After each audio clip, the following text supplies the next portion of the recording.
Last week பார்த்தீங்கன்னா, இந்த boys versus girls match வைக்கலாம் அப்படின்னு சொல்லிட்டு நம்ம ரங்கன் வந்து முடிவு பண்ணியிருப்பார் தெரியுமா? ஸோ எபிசோட் 85 பார்த்தீங்கன்னா, கரெக்ட்டா அங்கருந்தாங்க ஸ்டார்ட் ஆகுது. ஸோ கேர்ள்ஸ் டீம்லாம் பார்த்தீங்கன்னா, போயிட்டு ரங்கன்ட்ட பேசிக்கிட்டு இருக்காங்க. எப்படி நாங்க வந்து பாய்ஸ் டீம வந்து வின் பண்ண முடியும்? இது உங்களுக்கே தெரியுமே அப்படிங்கிற மாரி பேசுறப்போ, நம்ம ரங்கன் வந்து சூப்பரான ஒரு பாயிண்ட் சொல்லுவாரு. நமக்கு ஆல்ரெடி ஒரு ப்ராப்ளம் இருக்கு அப்படிங்கிறப்போ, அத விட ஒரு பெரிய ப்ராப்ளம் வந்துச்சுன்னா, இதுலேருந்து நம்ம டிஸ்ட்ராக்ட் ஆகி எல்லாமே வந்து அத ஃபோக்கஸ் பண்ண ஆரம்பிச்சுருவோம். ஸோ இப்ப அந்த மாதிரி அவங்களுக்குள்ள இருக்கிற பிரச்சனையெல்லாம் அவங்க மறந்துட்டு, கேர்ள்ஸ் டீம எப்படியாவது ஜெயிச்சே ஆகணும் அப்படிங்கிறதுக்காக அவங்க எல்லாருமே ஒண்ணு சேர்ந்துருவாங்க. பாய்ஸ் டீமோட ஆடி ஜெயிக்கிறது கஷ்டம் தான். பட் என்ன பண்றது? எனக்கு ஒரு ஆடு தேவைப்பட்டுச்சு. பட் ஸ்டில் நீங்க கவலைப்படாதீங்க. அவங்கள எப்படி வின் பண்றது அப்படின்றதுக்கு ஸ்ட்ராட்டஜி யோசிச்சு பிளான் பண்ணி நம்ம ஏதாவது பண்ணலாம் அப்படின்னு சொல்லுவாரு. அண்ட் நம்ம லாரா பார்த்தீங்கன்னா கரெக்ட்டா கேட்பாங்க. உங்களுக்கு பாய்ஸ் டீமா இருந்தாலும் சரி, கேர்ள்ஸ் டீமா இருந்தாலும் சரி, யாரு வின் பண்ணாலும் இது வந்து உங்களுக்கு ஒரு வின் வின் சிச்சுவேஷன் தானே அப்படின்ற மாரி அவங்க சொல்லுவாங்க. இதுக்கடுத்து பார்த்தீங்கன்னா, அங்க டின்னர் சாப்பிட்டுட்டு இருக்காங்க. பார்த்தீங்கன்னா பாய்ஸ் டீம்ல எல்லாம் ஸ்ப்ளிட் ஆகி சீனியர்ஸ் தனியா, ஜூனியர்ஸ் தனியா, இதுல வேற மணி அண்ட் தங்கம்க்கு வேற பிரச்சனை ஆயிடுச்சு இல்லையா? ஸோ மணி ஒரு பக்கம் தனியா, மாதையன் ஒரு பக்கம் தனியான்னு சொல்லிட்டு பயங்கர மோசமான ஒரு நிலைமையில தான் இருப்பாங்க எல்லாரும். ஸோ மாதையன் தனியா போறத பார்த்துட்டு தியோ பின்னாடியே போவாங்க. அண்ட் அவர் வெளியே தனியா வந்து உட்காந்து சாப்பிட்டு இருப்பாரு. ஸோ தியோ அந்த இடத்துல போய் உட்காந்து அவரை வந்து கன்வின்ஸ் பண்ணி அந்த சீர் அப் பண்ணி அவரை சிரிக்க வைப்பாங்க தெரியுமா? அந்த சீன் வந்து ரொம்பவே அழகா இருக்குங்க.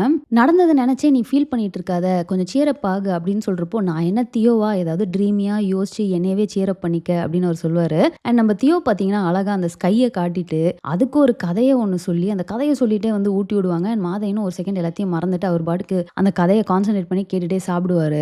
இன்னொரு சைடு பார்த்தீங்கன்னா நம்ம மணி தனியா போறாரு. ஆனா தங்கம் வந்து பாக்குறாங்க என்னடா தனியா போறானேன்ட்டு. பட் போய் பேசலாம் அப்படின்னு ட்ரை பண்றப்போ மணி தான் வந்து தங்கம் மேல சம கோவத்துல இருக்காரு இல்லையா? ஸோ அவர் பாட்டுக்கு அவாய்ட் பண்ணிட்டு எந்திரிச்சு வெளில போயிட்டே இருக்காரு. இவங்களும் பின்னாடியே துரத்திக்கிட்டே போய் பேச ட்ரை பண்றாங்க. அவரான கோவத்தை விட்டு கொடுக்குற மாதிரியே இல்லைங்க. அவர் வந்து போயிட்டே இருக்கிறாரு. அண்ட் அதுக்கப்புறம் பார்த்தீங்கன்னா அவர் தனியா பிராக்டிஸ் இருக்கப்போ கூட இவங்க போயிட்டு சரி இது பிரேக் தானே வா நம்ம போய் கேன்டீன் போலாம் அப்படின்னு கூப்பிடுறாங்க. பார்த்தா தெரியல நான் பிராக்டிஸ் பண்ணிருக்கேன் அப்படின்ற மாதிரி அவர் சொல்லுவாரு. இவங்களும் போகாம அங்கேயே உட்காருவாங்க. என்ன எதுக்கு இன்னும் இங்க இருக்கிற அப்படின்றப்போ நான் என்ன பண்ண நான் பாட்டுக்கு உட்காந்துருக்கேன் அப்படின்னு உட்காந்துருப்பாங்க. மணியும் வந்து அங்க வந்து பிராக்டிஸ் பண்ணிட்டே இருப்பாரு. பட் இருந்தாலும் டக்குன்னு அவருக்கு ஃபோக்கஸ் இதாகி ஒரு மாதிரி கோமாவே வருவாரு. வந்துட்டு உன் டிராமா ஒர்க் அவுட் ஆயிருச்சு வா கேன்டீனுக்கு போலாம் மாதிரி அவர் சொல்லுவாரு. ஸோ இதெல்லாம் ஒரு மாதிரி ரொம்ப ரியலா இருந்தது. ஆனா என்ன நடக்கும் அப்படின்னு பாத்தீங்கன்னா ஒரு பிரச்சனையை வந்து நம்ம பேசி அதை ரிசால்வ் பண்ணாம நம்ம வந்து இந்த மாதிரி ஏதோ டைவர்ட் பண்ணி வந்து திரும்ப பேச ஆரம்பிக்கிறோம் அப்படிங்கிறப்ப என்ன ஆகும்னா பேசுற எல்லா விஷயமுமே வந்து மறுபடியும் பிரச்சனையை ட்ரிகர் பண்ணிட்டே இருக்கும்ல. ஸோ அந்த மாதிரி இவங்க போய் கேன்டீன்ல உட்காந்து பேச ஆரம்பிக்கிறாங்க. என்னதான் இருந்தாலும் நாங்க ஃபேக்ட்டை தானே சொன்னோம். பாய்ஸுக்கு அகேன்ஸ்டா எப்படி உங்களால வின் பண்ண முடியும் அப்படின்ற ஒரு டாபிக் வருது. நீ என்ன அவ்வளோ சீரியஸான பிளேயர் கிடையாதுல. நான் ஸ்டார்டிங்ல இருந்து எவ்வளோ சீரியஸா விளையாடி இருக்கேன். அது எப்படி நீங்க என்ன பீட் பண்ணுவீங்க அப்படின்னு சொல்லி மறுபடியும் 2 பேருக்குள்ளேயும் வந்து ஒரு ஆர்குமெண்ட் ஆகுது. பட் இங்க என்ன அப்படின்னு பாத்தீங்கன்னா தங்கம் ஃபர்ஸ்ட் செம்மையா ட்ரிகர் ஆகி கோவமாயி அங்கிருந்து எந்திரிச்சு போயிடுறாங்க. நெக்ஸ்ட் பாத்தீங்கன்னா நம்ம மாதையன் வந்து அவங்க அம்மாவை ரீஹேபுக்கு வந்து கூட்டிட்டு போறாரு. அண்ட் அதுக்கு முன்னாடி அவர் ரங்கன்ட்ட போய் பேசிட்டு வருவாருங்க. அந்த கான்வர்சேஷன் நல்லா இருக்கும். நீங்க சொன்ன மாதிரியே நான் என்னோட பெஸ்ட்டை வந்து ட்ரை பண்ணிட்டு இருக்கிறேன். இந்த மாதிரி அம்மா வந்து ரீஹேப் கூட்டு போறேன் அப்படின்னு சொல்றப்போ ட்ரையெல்லாம் இல்லை நீ கண்டிப்பா அதை ஃபிக்ஸே பண்ணிருவ பாரேன் அப்படின்னு அவர் சொல்லுவாரு. நல்ல ஞாபகம் வச்சுக்கோ நீ தனி ஆள் இல்ல நான் இருக்கேன் அப்படிங்கிற மாதிரி ரங்கன் பயங்கரமா தைரியம் சொல்லி அனுப்புவாரு. அண்ட் இவங்க பாத்தீங்கன்னா ரீஹேபுக்கு கூட்டு போவாங்க. அண்ட் இதுல தியோவும் பாத்தீங்கன்னா ஒரு ஸ்டெப்லயும் வந்து கூடயே இருக்கிறது வந்து ரொம்பவே நல்லா இருக்கு. அங்க போய் அவங்க அம்மா வந்து அந்த ரீஹேப் போயிட்டு பயப்படுறது எனக்கு ரொம்ப பயமா இருக்குடா அப்படின்லாம் சொல்றப்போ நம்ம மாதையன் வந்து அவங்க அம்மாவை கூப்பிட்டு என் கண்ணை பாரு அது எவ்வளவு சந்தோஷமா இருக்குன்னு பாரு இது வந்து எவ்வளவு நாள் கழிச்சு எனக்கு கிடைச்சிருக்கு தெரியுமா நம்ம இதுல இருந்து வெளியே வந்தே ஆகணும் அப்படின்னு சொல்லி அவர் வந்து அவங்க அம்மாவுக்கு எப்படியோ தைரியம் சொல்றது அதெல்லாமே நல்லா இருக்கும். நெக்ஸ்ட் பாத்தீங்கன்னா நம்ம துளசி அண்ட் பாஸ்கருக்கு இடையில ஒரு பிரச்சனை ஆயிருக்கும் இல்லையா? ஸோ அவங்க வந்து சேலஞ்ச் பண்ணிருப்பாங்க தெரியுமா பாஸ்கருக்கு. ஸோ அதுக்கு ரிலேட்டடா இவங்க டேட்டாலாம் கலெக்ட் பண்ணிட்டு இருப்பாங்க. ஈவன் ரங்கன்ட்ட வந்து சொல்லுவாங்க இவன் எவ்வளவு பணம் சுருட்டி இருக்கான்னு தெரியுமா பார்க்க எனக்கு கோவமா வருது அப்படின்ற மாதிரி சொல்லுவாங்க. நெக்ஸ்ட்டும் பாத்தீங்கன்னா அவங்க கட்சிக்குள்ளார அந்த இன்வெஸ்டிகேஷன் மாதிரி நடக்குது. ஸோ இவங்களும் அங்க போயிட்டு எல்லா ப்ரூஃப்ஸையும் வந்து சப்மிட் பண்றாங்க. அங்கேயும் அந்த பாஸ்கர் பாத்தீங்கன்னா விடாம வந்து இந்த மாதிரி மாறியா இன்டைரக்டா வந்து நீ வேணுனே பண்ற எல்லாமே பொய்ன்ற மாதிரி தான் அவர் பேசிட்டு இருப்பாரு.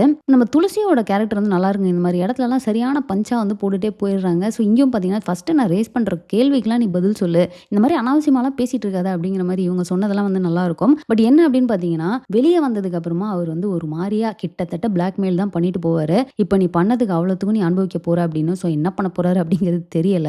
ஸோ இதுக்கப்புறம் பாத்தீங்கன்னா நம்ம பாய்ஸ் டீம்ல அதுவும் மெயினா சீனியர்ஸ் இருக்காங்க தெரியுமா ஜாக் வேலு கேர்ள்ஸ் கிட்ட போயிட்டு நம்ம சேர்ந்து பிராக்டிஸ் பண்ணலாமா அப்படின்ற மாதிரி கூப்பிடுறாங்க. அதெல்லாம் ஒன்றும் தேவையில்ல அப்படிங்கிறப்போ இப்பவே பேக் அடிச்சா எப்படி இவ்வளோ பயப்படுறீங்கன்ற மாதிரிலாம் இப்படியோ அவங்கள ஏத்தி விட்டு வந்து அவங்க கூட பிராக்டிஸ் பண்றதுக்கு போயிடுறாங்க.